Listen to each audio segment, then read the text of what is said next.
60대 아들이 건강이 좋지 않은 90대 어머니를 무려 일주일 동안이나 방 안에 그냥 방치를 하는 사건이 있었습니다. 그런데 그 방치한 방 안에는 90대 노모만 계신 게 아니었다고 합니다.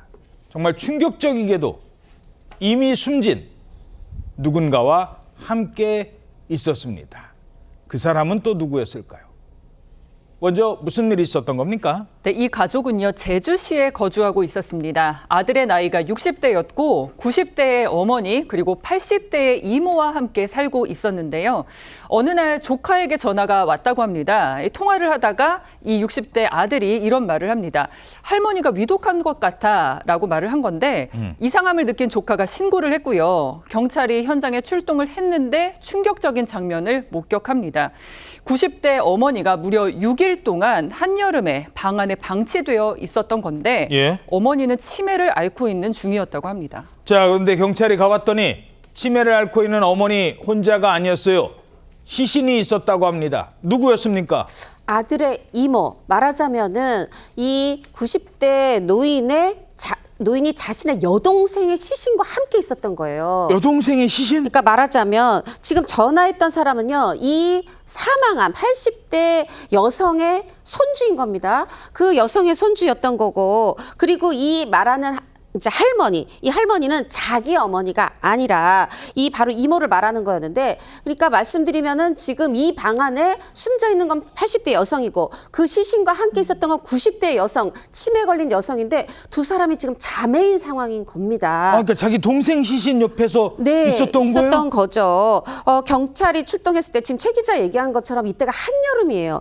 한여름에 무려 6일이나 함께 있었다. 정말 사실 시신이 한여름에 6일이면 많이 부패가 돼 있었고 상당히 좀 악취도 났었을 겁니다. 그런 상황에서 아무리 치매에 걸렸다고 하지만 이 80대의 어떤 내동생 시신과 함께 이 여성은 방치가 돼 있던. 아니 그럼 동생분은 왜 숨진 거예요? 네, 이 80대 여성은, 이 80대 이모는 이 사인은 심근경색이었습니다. 심근경색이었고요.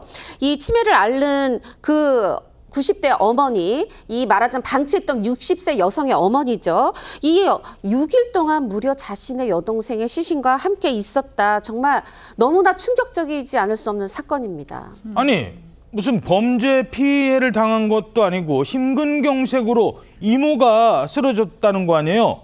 근데 왜 그걸 엄마 90대 노모와 같이 이모 쓰러졌을 때 그때 왜 신고 안 했어요?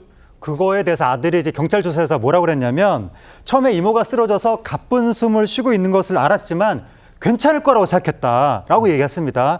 근데 나중에 숨진 사실을 알고도 신고를 안 했거든요. 그 신고를 안 한 이유에 대해서는 과거에 내가 노인 학대로 처벌받은 적이 있어서 또 노인을 학대했다는 오해를 받을 것 같아서 신고하지 않았다. 이렇게 얘기를 했습니다. 근데 그 아들이 알코올 의존도가 매우 높아서 정상적인 대화가 어려운 수준이라고 합니다. 근데 경찰은 애초에 이모가 쓰러진 직후에 곧바로 119 신고해서 병원에 이송했다면 목숨을 건질 수 있었을 것으로 보고 유기치사 혐의로 아들을 검거했는데, 그리고 또 90대 피해 노인을 시신과 한 방에 방치한 것은 정서적 학대다라고 해서 노인복지법 위반 혐의도 적용했습니다. 예. 자, 결국 이 사건 법원으로 갑니다. 어떻게 판단됐습니까? 일단 1심은 이모에게 구호 조치를 취하지 않아 사망에 이르게 한 혐의에 대해서는 무죄로 판단했지만 시신을 방치한 혐의, 나아가서 이 90대 노모를 시신과 함께 방치한 혐의에 대해서는 유죄로 판단해 1년의 실형을 선고했습니다. 이에 검찰이 사실오인과 양형 부당 등을 이유로 항소를 단행했는데 2심도 1심과 같이 유기와 노인복지법 위반 혐의는 유죄, 치사 혐의에 대해서는 무죄로 판단했습니다. 다만 처벌은 더 무거워졌는데 징역 2년의 실형을 선고했습니다. 2심은 피해자들의 나이와 한여름 어머니가 시신과 함께 일주일가량 생활한 점 등을 고려하면 원심의 형은 너무 가벼워서 부당하다고 판시했습니다. 예, 알겠습니다.